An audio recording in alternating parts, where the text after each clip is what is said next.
we want you to consider the power of the daydream for the pleasure of the daydream as compared to the daydream for the purpose of controlling reality. Such a big distinction. Because deliberate creators like you, and Esther too, sometimes you give up your true power by shifting into your humanness, and we are just wanting to soothe that human tendency, because there's a big difference between tapping in to your true power and being in the receptive mode and from a place of things not quite being there. So the question that we are encouraging you to ask yourself, this is the way we've put it to Esther, because she's getting really determined about following impulse.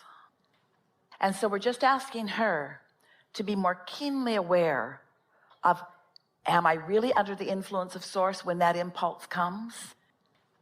Or am I under the influence of something else when that impulse comes? Because the impulses are going to keep coming. And what you begin to notice is the impulse to act doesn't come as often when you're under the influence of source, because you don't see yourself as the facilitator, the agitator, the corrector, the fixer, the making it happener.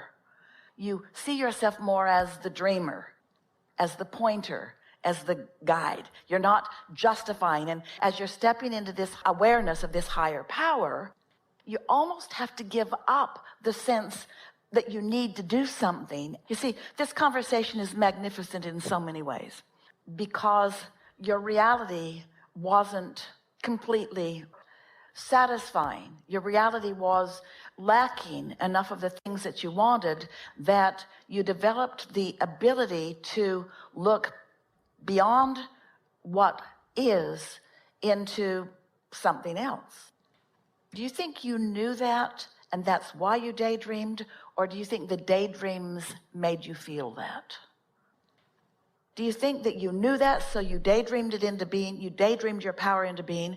Or do you think your current reality was just missing enough things that had caused you to create a vortex that was full of things, and that somehow in that relaxed state of letting go, that you actually, without even knowing how you did it, allowed your vibration to rise to that place of connection, and then you began receiving the true picture? Can you hear how those daydreams are made from the ingredients that are in your vortex?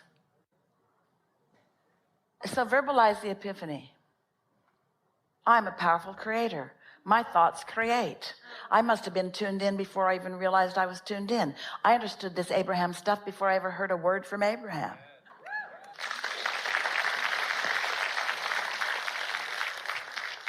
That's a powerful statement.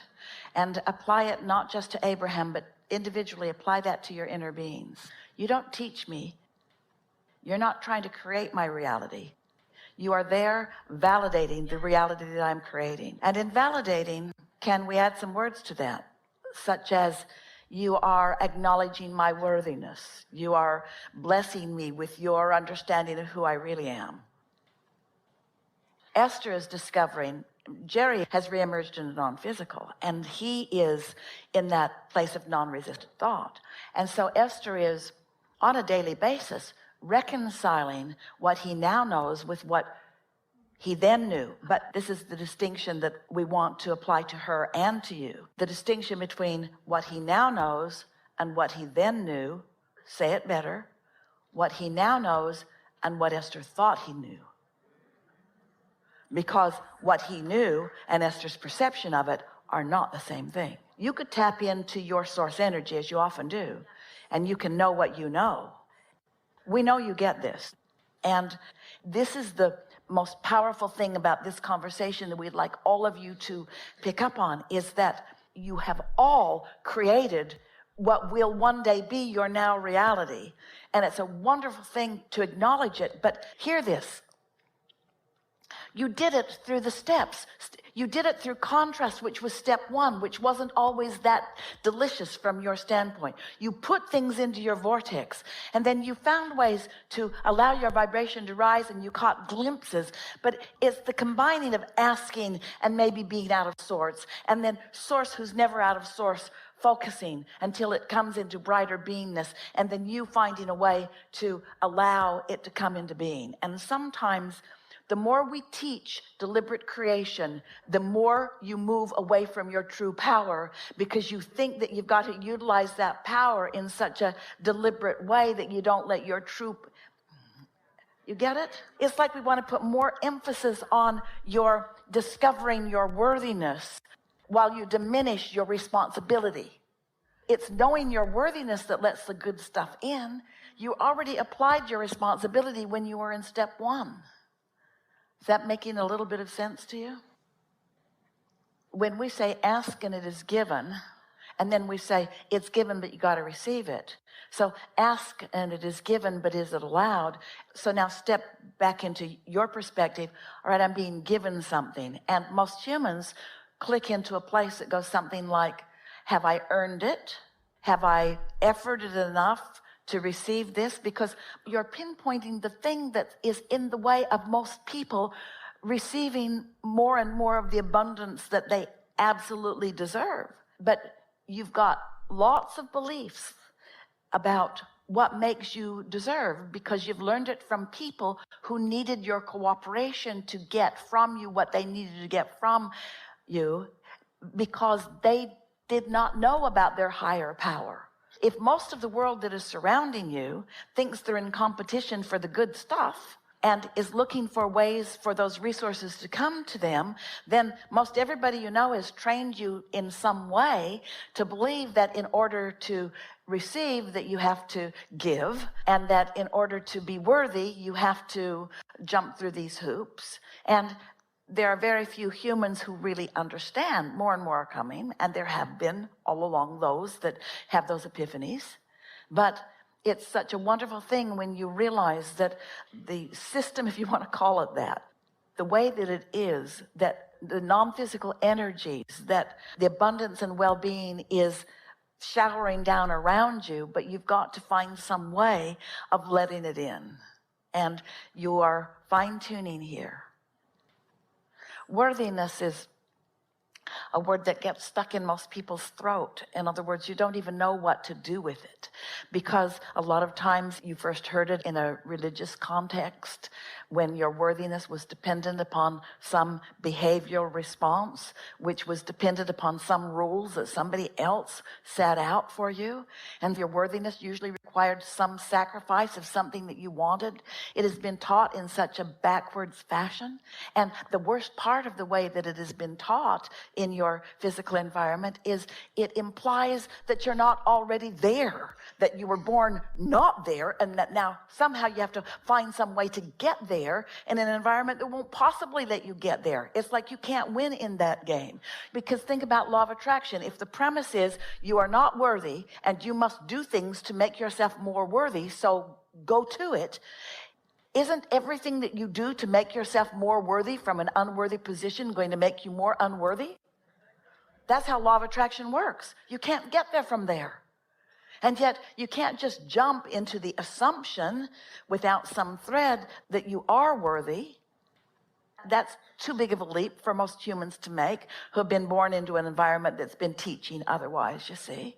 And so it's like with so many things that happen in an environment like this. If you are new at it, it doesn't matter. If you are in an audience watching Esther and hearing the clarity of her words and the consistency of her words, they're our words, but they're her words of our intent that she's finding words for. You might leave a gathering like this or sit in the midst of it and think, well, that woman, whoever she is, sure believes what she's saying, and she's loud. But it isn't until you have your own epiphany. It isn't until you somehow find your own alignment with this energy so that that clarity is yours, that any of this really is very meaningful to you. And so the big elephant in the room that this conversation keeps pointing back to, it's so big you can see it, but it isn't obvious to most people, is that you have to be in the receiving mode in order to know who you are. But most of you are not in the receiving mode because of the physical environment that you have been fostered in or that you're even standing in. And so the question that we are always wanting to find an answer to, the thing that is at the basis of nearly every discussion that we have, is how can we get you to not remember who you are, because we don't want you to use your memory, because that takes you back into your physical blockages. How can you tap into who you really are? That's why the discussion is moving slightly from, instead of following the path of least resistance, finding moments of no resistance and recognizing that that's what they are, and then deciding to make most of your decisions from a place when you know you're in no resistance. Because you work so hard to try to work your way out of problems. You work so hard to find answers. You get into these binds and you just struggle looking for the answers. We're talking about humanity in general. You get yourself into a dilemma or into a situation where you are not enjoying what's happening, and then you try to think your way out of it. And you can't think your way out of a situation unless you're under the influence of Source. You're just going to think yourself deeper in. That's what we mean when we say you're not ever going to get to the bottom of it, because there's no bottom. It just will become more and more and more and more and more. So when we talk about the worthiness issue, you're not ever going to get to a place of worthiness when you're starting from a premise of unworthiness. How can I be more worthy? Well, what's the premise? I'm not worthy, therefore I want to be more worthy. So what are we reaching for? A moment in time when you don't feel unworthy. Follow? A moment in time when you don't feel unworthy. You haven't dug yourself in a hole that you're trying to climb out of. Because when you try to dig yourself out of a hole, the hole gets deeper. You can't dig your way out of a hole. So you want to find a moment in time when you don't feel unworthy. That's how your inner being always feels about you. Your inner being knows your value, your incredible value and worth. Let us say it this way. Anytime you're not doing that thing that you do that keeps you from feeling worthy, you feel worthy, which is hardly ever. I create my own reality. The question is, in moments in which I create my own reality, am I under the influence of Source or something else? You create a whole lot of your reality when you are having contrast. Whoa, think about that. You're in contrast, not even liking it, and putting things in your vortex. And so I create my own reality. Let's use some different words. I create my own reality often in step one. But when do I allow my own reality? What does it feel like when I'm allowing my own reality? And can you imagine the delightful moments in time? Can you imagine what it feels like when you're having a contrasting moment? And because you understand this all so well, you're not pushing against yourself in an attitude of unworthiness, but you're embracing the contrast because you know you were born from it. Whew. Feel that? I create my own reality, and often I create my own reality from an unpleasant situation that I formerly have wanted to beat up on myself about. Or did I create my own reality in step one moments, which caused things to go into the vortex, and now I'm allowing my own reality in my daydream?